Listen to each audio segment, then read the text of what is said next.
What is going on, ladies and gentlemen? We are back with another new car purchase.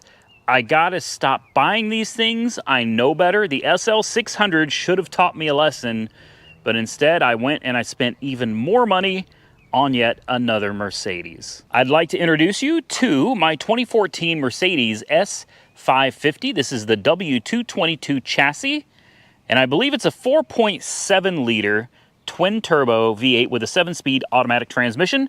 This is not the all-wheel drive. I did not opt for 4MATIC. It's rear-wheel drive only. This is the newest Mercedes I have ever owned. The closest one to this would have been my 2013 S63 AMG that I ended up selling to Monkey Wrench Mike. So this is by far the newest and by far the most expensive. These cars, I was looking around at different newer model Mercedes, if you can consider 2014 new, but I was looking around and I found this one, and I'm a sucker for a bargain. And this one definitely fit the bill. They were asking on their website right around $25,000, $26,000 for this car. But I found it on Manheim, and on Manheim they were asking $17,000. So I did what every good dealer does, and I sent them a lowball offer of $15,000, and to my surprise, they accepted it. So out the door with delivery, this thing came from Austin, Texas. It showed up just a couple days later, and here it is, parked next to all the other hoopties in my fleet here. $15,000, about $700-ish in fees. So you're looking at about $15,700 out the door. Let me tell you, this is a lot of car for very little money. Now there is a catch to this car. It was sold as is on a red light. What that means is there are no guarantees expressed or implied. It's as is. It didn't say anything about whether the car was even drivable or what problems it could have. It does have 180,000 miles on the odometer, and I thought that's a lot of miles on a Mercedes.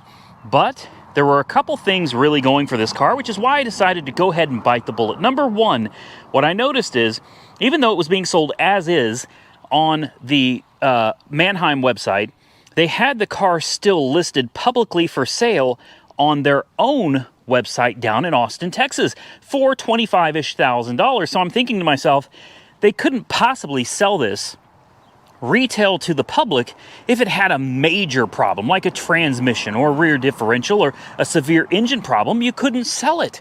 So I thought maybe, just maybe, I crossed my fingers and I said maybe they just need to get it off their floor plan. Maybe it's a great car and there's nothing really wrong with it. Well, we're going to find out together in this video. Now, this is a one-owner car from Austin, Texas. It's been dealer serviced its whole life, and it's had a lot of services over the years, but here's one of the big ones. It just had the timing set completely done in it. The timing set is brand spanking new. That's a pretty big deal. And it's good that it's done because it's one less thing that I got to worry about. It's got tires that look brand new all the way around. They are Bridgestones, and the paint and body are in really, really good shape, with the exception of a couple very minor dings. There's one right here with a little scrape, and this one over here annoys me a little bit more, but for as cheap as the car was, I can look over it. There are some superficial scrapes here, and there's a lot of swirls throughout the paint. This I will probably send down to Brian at the auto spa for a proper paint correction, because I think almost all of it will come right up. But if I close this door, hopefully you can see I kind of cleaned it up here for you. But right here, there's a piece where the paint has come off, and there's this weird something happened there. I don't know what it is, and just a tad bit on this door. It's not a big deal, but it's definitely worth noting. And then right here, I was worried that this was a big scratch. It's not. It's just something on the door. It comes right off. The only other body damage that I've been able to find on this car is right here.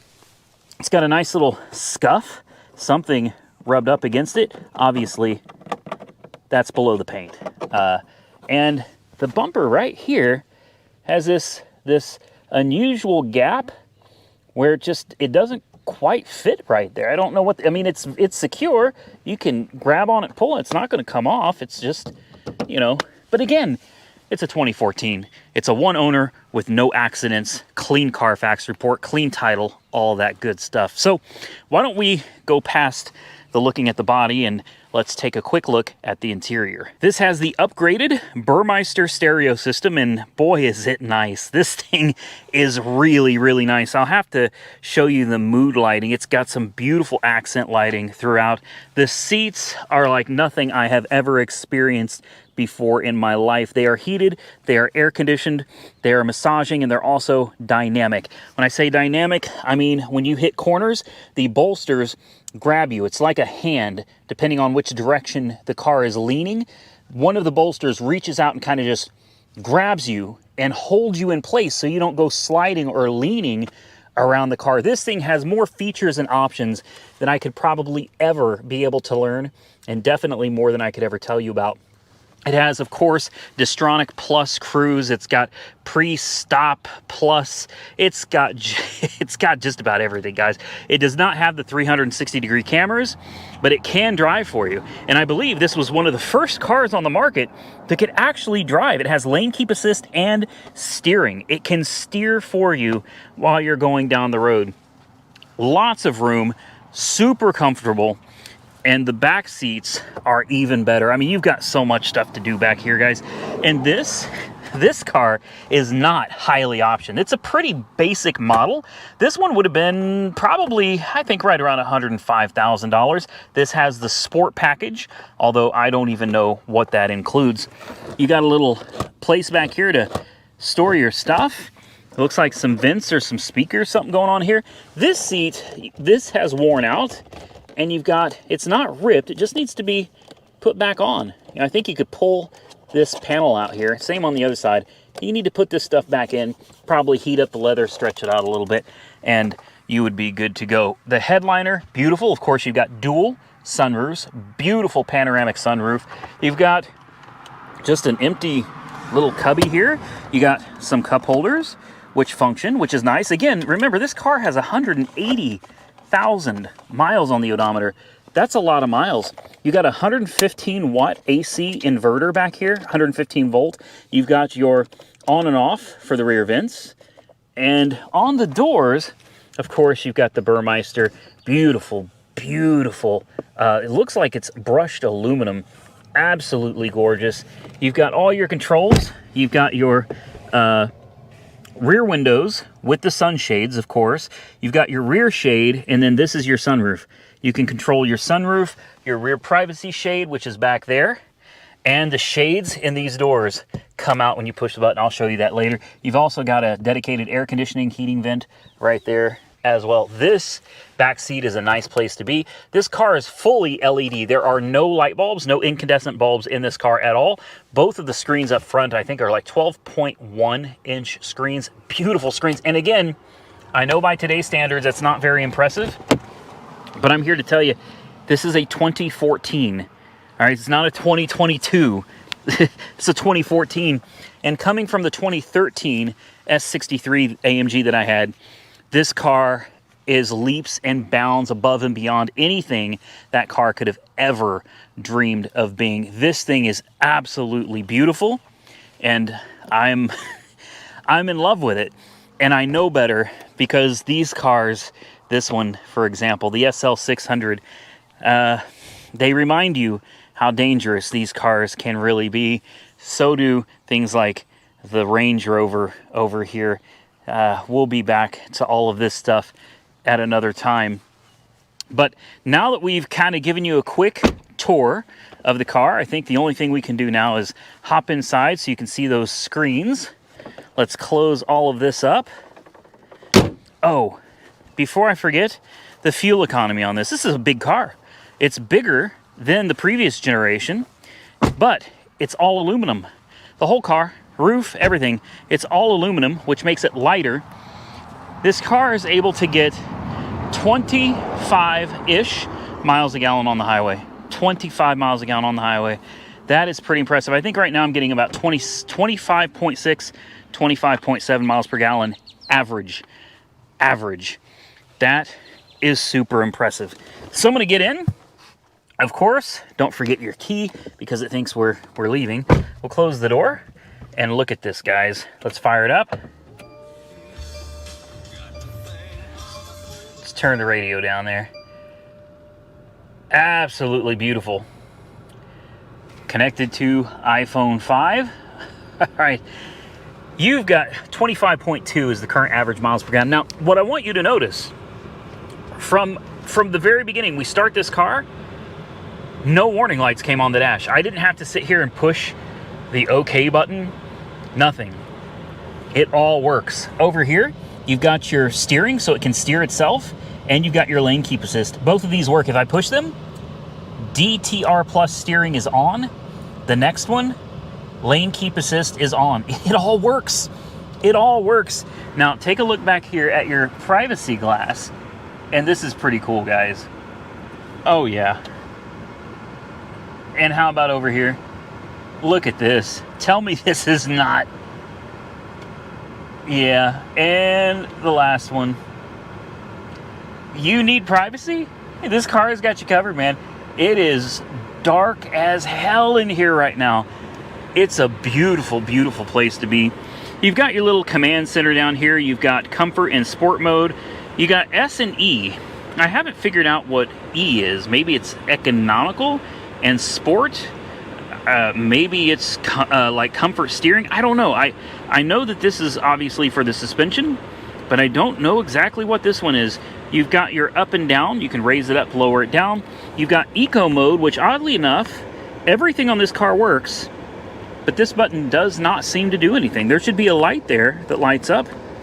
It doesn't seem to come on, which is fine because I think all that does is turn on like an auto start and stop feature, which I don't care for those. You got car menu settings. By pushing these buttons, and these are a little sticky, you can get to your seat controls very quickly, by the way.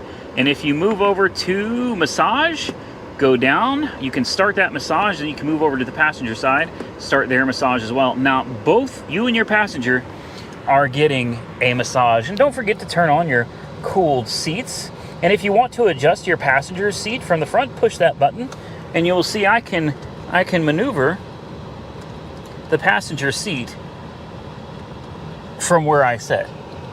That's really nice. Get out of here, go back to your radio. We'll turn it down because I don't want to, but check out the Burmeister settings you've got over here. You can go to sound and take a look at that, guys. Your treble, your midtones, your bass, brushed aluminum. The graphics on this thing are absolutely phenomenal. Of course, you've got your car settings too. You can click that and it brings you over to your vehicle. Look at the animations. Very, very nice. This thing's got anything and everything you could really ever want from a car, in my opinion. But the most important thing to me when you're dealing with something like this is check engine lights and error codes popping up on the dash. Nothing. And no, I did not reset any codes. I have not hooked my scan tool up to this at all. It came this way, red light as is. It could have had any number of problems and it would have served me right because of how cheap I got this car for. You just can't buy these for $15,000. But again, it does have some mileage. 181,493 miles.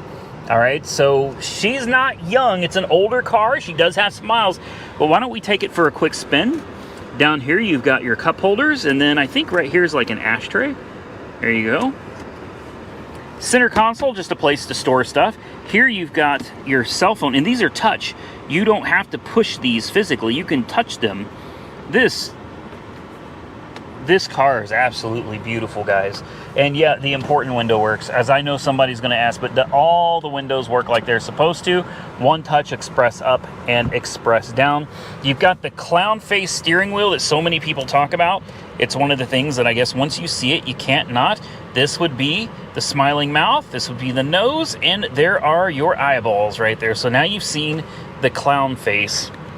Why don't we take this beauty out for a quick ride and let's see how she does, because surely for the price I paid for it, something has got to be very, very wrong. All right, first drive. Before we get out of here though, hold on. The beautiful, beautiful backup camera on this thing. really nice resolution. I'm very, very surprised by the resolution of these two screens. Really, really beautiful. But down here, you have your temp gauge, which shows 200 degrees Fahrenheit, and it typically sits between 190 and 2. Over here, this one's a little different. Instead of showing empty or full, you've got 100%, and then it drops down almost like a battery, like an e-car, except this is gasoline. So yeah, I don't know. Push your home button, you can get to different parts of your screen here. Navigation. Road is not mapped, no surprise there. You can put your radio screen up here so it shows your radio.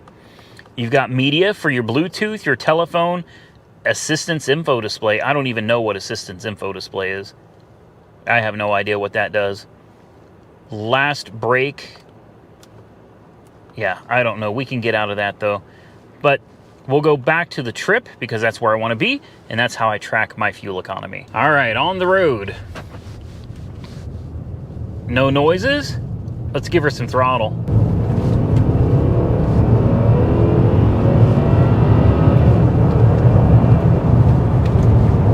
Quiet. Quiet like a church mouse, man. I mean, super quiet and super comfortable.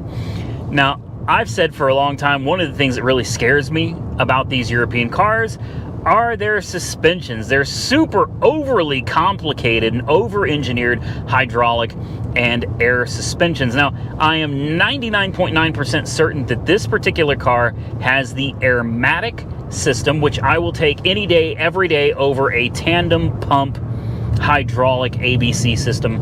I really, really dislike those. But here's what's interesting. This has an intelligent suspension. That's right, intelligent. If you look up here, there's a big hump in the middle of your windshield. Well, that has a lot of sensors in it and cameras. Well, one of the things that hump is doing is it is actually looking something like 40 feet ahead of where I'm driving. That's right. It can predict and adapt to the road conditions before you ever get there. If you are coming up on a rough patch of road, it's going to see it, and it will tune the suspension in preparation for you hitting it. So by the time you get there, you won't feel anything. I can honestly say out of every car I've ever owned, and I have owned a lot of them, I've owned several S-Classes, I have never ridden or driven anything even remotely close to what this car is. When they called this the king of the road, I now understand why. The scary thing is, if you wanted to buy something like this new, again, you're going to be shelling out at least $105,000 for one of these cars. That's what they cost back in the day. And believe it or not, they went up to over $230,000. That's right, over $230,000 for an S-Class Mercedes. Absolutely insane. But then again, there's not many cars on the road that can do what this car does. You want to talk about the lap of luxury? Ladies and gentlemen, I'm here to tell you, at least from my experience, this is it. This is it. And the depreciation, oh my goodness, I feel bad for that last owner. He owned it from brand new, which means he shelled out whatever the MSRP was on this car new. He paid over $100,000 for this car, plus all the maintenance. He just had the timing set done on this, and I promise you that was not cheap. The car operates perfectly. Everything functions as if the car was still new. It rides, handles, drives, accelerates like a new car should. And I got it for $15,000. That beats the hell out of $105,000 at a minimum. Now, I'll be the first to admit that a deal like this is super rare. I took a risk, but I figured, hey, it's a $25,000 car. I'm getting it for 15 grand. So even if something major is wrong with it, there's room to play here, guys. There's some meat left on the bone. I expected that something would need to be done with this car. It had to have something wrong with it, right? Wrong. wrong. There is nothing wrong with this car mechanically, nothing. Even the suspension, the sunroofs, all of the blinds, every single thing on this car works like it's supposed to. And no creaks, no squeaks, no squeals, no clunks, no bumps, nothing. Shh.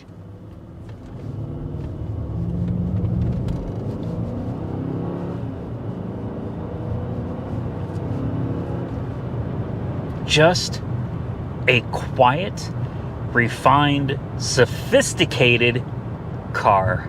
Well, now that I've been stomping on it for you guys, we've got our fuel economy numbers down to 23. Oh my goodness, 23 miles a gallon. And we're hitting it and just really smashing on the girl. 23 miles a gallon from a twin turbo V8. I'll take that any day of the week. Any day of the week. I love this car. I really do. It scares me because I know that a catastrophe could be a moment away, a mile away from something catastrophic happening. But like I already said, I've never driven or ridden in anything even remotely close to this car. And I really, really love it. Unfortunately, for video content, this car does nothing. It needs cleaned up very badly. It's really dirty, and that's how it came to me. It arrived very, very dirty. So she needs a really good cleaning. We can definitely do that. We can do that in a video. We'll make this car look as good as we can, and then I'll probably go ahead and send it down to Brian at the auto spa and let him do a proper paint correction and really bring back the interior, make everything shine and look absolutely beautiful again. But aside from cleaning it up mechanically, there's nothing to do. It just needs a good cleaning and then continue driving it and enjoying it. And by the way, I fully intend on driving this car a lot and enjoying it. Well, as most of you know, I typically drive... Look, I just drove over a big pothole and I didn't even feel it. And now I'm going down this really bad dirt road at 25 miles an hour, almost 30. I'm going almost 30. Now I'm going 30 on a gravel road. And listen how quiet this car is. It really blows my mind. It blows my mind how comfortable and refined the interior of this car is. Absolutely beautiful. So like I was saying, I typically only take these cars on a 10-mile ride. We go 5 miles to a stop sign and then we turn around. I passed that stop sign a long time ago, guys, and I just kept driving. I do love all different kinds of cars. You guys know that. I mean, I've brought home some real buckets, and occasionally I bring home some really nice toys to show you guys. I'm here to tell you, though, this one, it's totally different than anything I've ever had before. Granted, it's a little bougie, I guess, because, you know, it's a big body S-Class Mercedes, but I like it. I like it. I think the styling is just on point with this. It is a beautiful car inside and out. And it doesn't just look the part. It drives and handles just like you would expect it to. And I'm not even in sport mode. We're just cruising around in comfort mode. Now, as far as horsepower and torque and all that stuff, I don't have the exact numbers off the top of my head, but I do believe it's somewhere around 450, 460 horsepower and closer to 500 pound-feet of torque. She's a monster when you want her to be. You know that old saying, you want a lady in the streets and a freak in the bed? That's this car. That's this car. That is exactly what this car is. Just a beautiful, sleek, sexy, elegant looking car. But if you want to get on it and you really want to rip around, man, she'll get it. And it will put a smile on your face every single time. So this just happened when I wasn't filming. There's a little white car in front of me, and for whatever reason, he decided to hit his brakes rather quickly, and I was a fair distance behind. I had my Distronic Plus running, which is basically the adaptive cruise control of this Mercedes, and I was not paying attention to this, but the car hit the brakes for me. The car actually slowed itself down and was able to resume and continue its original speed all on its own without any input from me at all. This is technology that is still, it may not be new, but it's still relatively young technology. And this car being a 2014 does it. That is absolutely insane. As you can see, we just rolled in and we've got no warnings. There's no check engine lights. Over here says passenger airbag off ×2 because there is nobody in the passenger seat. I think I might have purchased, I had to turn the camera on because I wanted to say this to your face.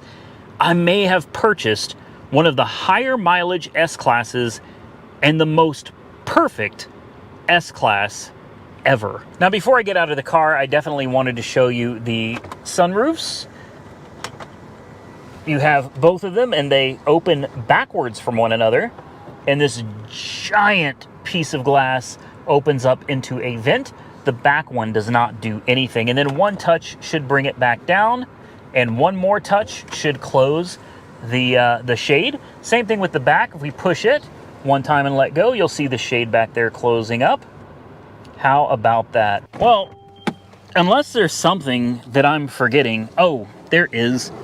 I'm sure some of you that know about these cars are going to wonder if the soft close function works. So why don't we very gently close the door? Oh yeah. Yep. Now, the purpose of soft close, I don't understand. In my opinion, it's just one of those gimmicks that's going to break on you. But I do think it's kind of cool that if you don't get your door closed all the way, not to worry, the car will finish closing it for you. Now, there is one thing in particular that I really dislike about this car, and I'm here to tell you I love it. It's got sensors on the corners, so when you're in a drive-through, you don't scrape your wheels on the curbs. These sensors on the sides, front and back, give you a little gauge on your dashboard to let you know when you're getting too close to something so that you don't scrape your wheels.